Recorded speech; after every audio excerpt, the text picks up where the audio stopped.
Kashi is a very famous place for Sanskrit learning, Vedas, and Indian heritage.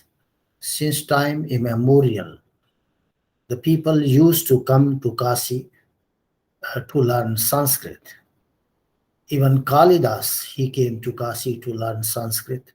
So this place is known as a spiritual and cultural capital, known not only of India but the whole world. And Kashi has also been a place of great saints and gurus and yogis.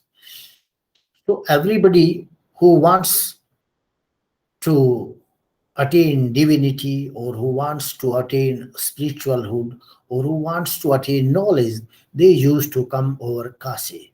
So this status is still maintained, and by the various institutions in Kashi. And one of such institution I found is Indian Indology Society.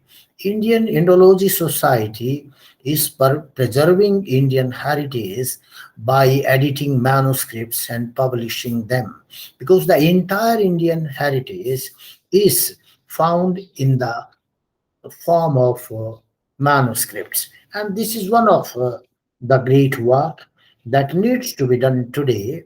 And not only this preservation of Indian heritage by editing the manuscripts, Indian Indology Society is also imparting Sanskrit education in most modern and modest ways, so that the people, they may be acquainted with Sanskrit and Indian culture in a most modern terms. So the work advanced by Indian Indology Society are commendable and appreciable. And I think all institutions, even the government, must help Indian Indology Society in preserving this entire Indian heritage and propagation of Sanskrit language or the Sanskrit studies by giving them the help or whatever grant or the aid, whether it is financial or any other way they require. And this way, we are not going to help this society, but we are going to help promote the Indian cultural tradition, the Indian knowledge system, the Indian heritage globally.